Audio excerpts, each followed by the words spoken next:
Shalom saudara, kita berjumpa kembali dalam Renungan Harian GPG Pangkal Pinang edisi Senin 4 Juni 2022.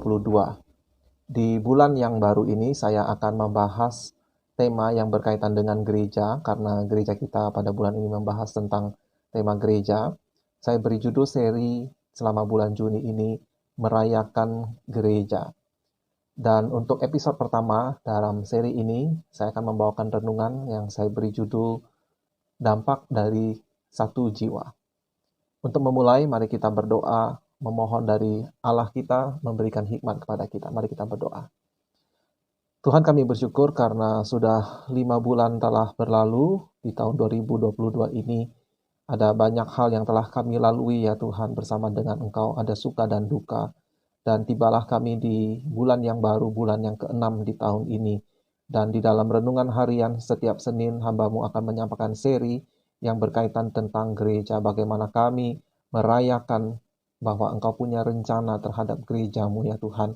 Dan kami akan mulai untuk episode yang pertama hari ini. Kiranya Tuhan menolong kami untuk mengerti, melihat kebenaran dari firman-Mu, dan kemudian bisa melakukannya dengan sukacita di dalam kehidupan kami. Sebab kalau kami merayakan gereja, itu sama artinya bahwa kami merayakan kehidupan kami, kebersamaan kami sebagai anggota gereja Tuhan. Berkati hamba-Mu untuk boleh menyampaikan firman-Mu. Di dalam nama Tuhan Yesus kami berdoa. Amin. Nilai atau signifikansi dampak dari seseorang itu kadangkala bisa begitu diremehkan. Sebagai contoh saja, misalnya kita kalau menghitung kehadiran jemaat antara 100 orang dengan 101 orang itu bagi kita terasa seperti tidak ada perbedaan yang penting. Sehingga kita bisa dengan mudah meremehkan nilai satu jiwa. Tetapi satu orang bisa melakukan hal yang luar biasa kalau dia berada di dalam tangan Allah yang Maha Kuasa. Kebenaran ini bisa kita lihat di dalam dua kutipan firman Tuhan yang kedua-duanya berasal dari perkataan Tuhan Yesus. Saya mulai dari yang pertama, Yohanes 15 ayat 4 dan 6 hingga 6 ya. Saya bacakan, tinggallah di dalam aku dan aku di dalam kamu. Sama seperti ranting tidak dapat berbuah dari dirinya sendiri kalau ia tidak tinggal pada pokok anggur. Demikian juga kamu tidak berbuah jikalau kamu tidak tinggal di dalam aku. Akulah pokok anggur dan kamulah ranting-rantingnya. Barang siapa tinggal di dalam aku dan aku di dalam dia, ia berbuah banyak, sebab di luar aku kamu tidak dapat berbuat apa-apa. Barang siapa tidak tinggal di dalam aku, ia dibuang keluar seperti ranting dan menjadi kering. Kemudian dikumpulkan orang dan dicampakkan ke dalam api, lalu dibakar. Nah, di dalam perkataan Tuhan Yesus ini, Tuhan Yesus berkata bahwa dialah adalah juru selamat, dia adalah Tuhan, dia adalah pemberi kehidupan. Dia menggambarkan dirinya sebagai pokok anggur. Dan setiap manusia, setiap individu, termasuk kita masing-masing, itu digambarkan seperti ranting-ranting dari pokok anggur itu. Sehingga kalau kita tinggal di dalam Tuhan, yang berarti kita percaya kepada Dia, kita menjadikan Dia sebagai Tuhan. Artinya firman-Nya itu sebagai dasar penuntun dalam kehidupan kita. Firman-Nya itu menjadi tolok ukur dari apa yang kita lakukan. Maka Tuhan Yesus berkata, kita bisa berbuah banyak.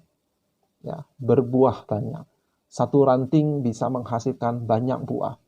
Kalau kita melihat pohon anggur, buahnya itu bukan satu demi satu, satu ranting satu, melainkan dia itu bergerombol.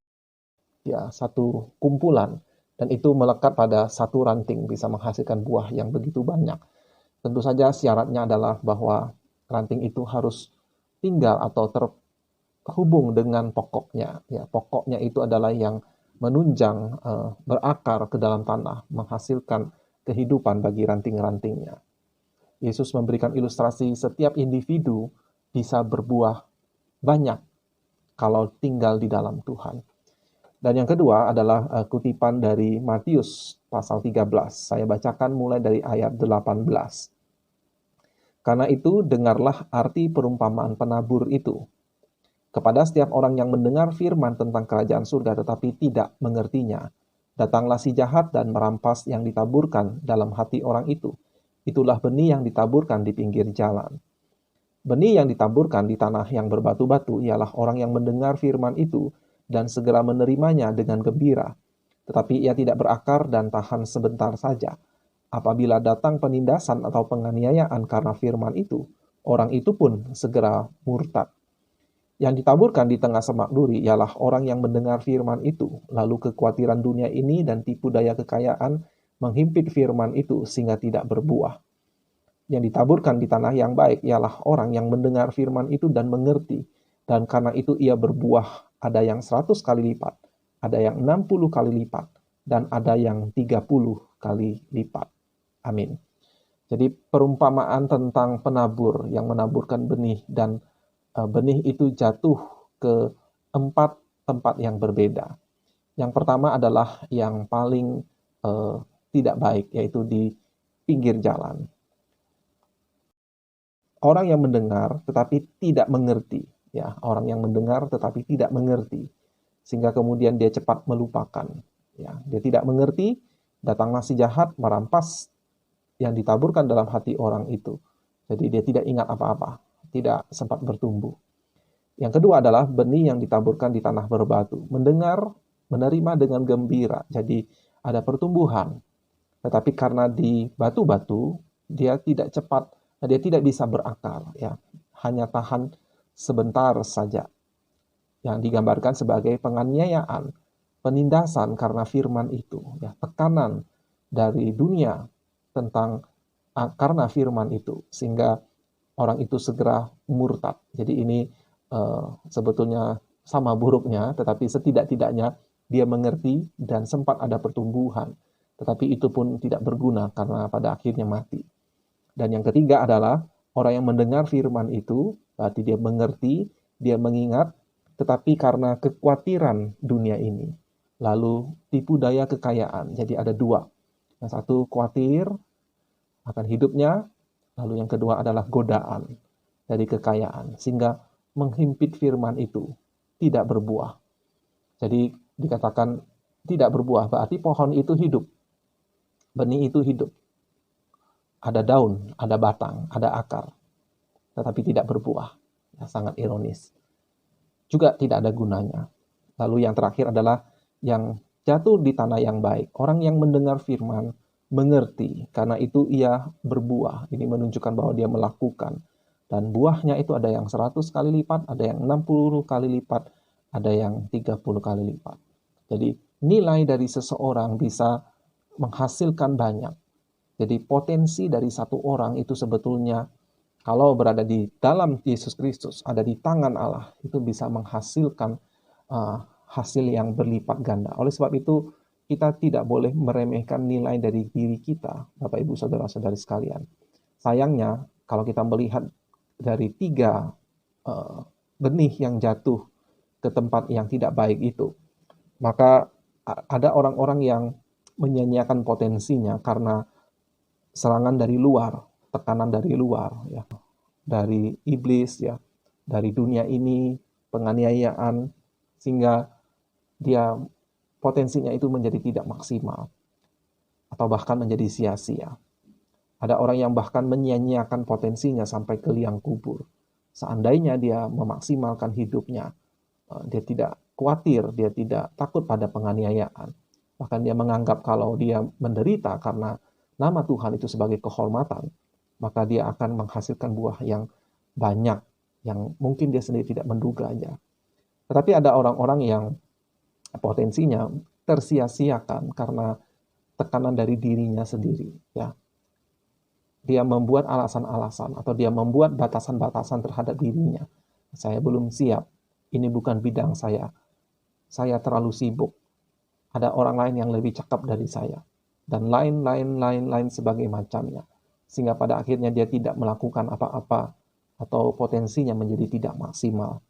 Nah, Bapak Ibu Saudara sekalian, tentu saja teladan yang paling utama dalam hal berbuah ini adalah Juru Selamat kita, Yesus Kristus. Dan kita melihat bagaimana dia memilih untuk lahir dari keluarga yang sangat sederhana, bukan orang yang terpandang, bukan orang yang berpengaruh, dan dia hidup dengan secukupnya, kecukupan, bukan berkelimpahan. tapi hidupnya justru memberikan dampak yang paling besar bagi dunia ini. Pengajaran Yesus Kristus telah mengubah wajah dunia ini begitu rupa. Dari bangsa-bangsa yang dulunya barbar, yang kanibal, yang saling berperang satu dengan yang lain. Dari bangsa-bangsa yang dulunya menyembah roh-roh nenek moyang, yang menyembah kepada dewa-dewi yang tidak mereka kenal. Mereka yang hidup dalam ketakutan pada kutukan, nasib sial, dan lain sebagainya macamnya. Atau mereka yang terjerat pada kekuasaan, haus darah, haus kekuasaan, haus kenikmatan dunia ini. Kemudian diubahkan oleh pengajaran dari Yesus Kristus dan juga oleh karya penebusan oleh Tuhan Yesus Kristus. Sehingga banyak orang bertobat, banyak orang diselamatkan hanya karena Yesus Kristus, ketaatannya, keberserahannya kepada rencana Bapa.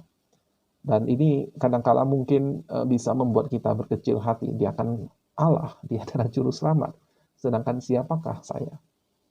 Ya, kita bisa punya perasaan seperti itu, tetapi kita jangan lupa bahwa Yesus waktu dia menjadi manusia, dia menjadi sama seperti kita, hanya dia tidak berbuat dosa. Artinya apa yang Yesus lakukan itu karena penyertaan dari Bapa dan kekuatan dari Roh Kudus ya, yang bekerja di dalam dirinya. Selain itu, Bapak Ibu Saudara sekalian, Tuhan Yesus sendiri sudah pernah mengatakan bahwa murid-muridnya bisa melakukan hal yang lebih besar dari yang dia lakukan.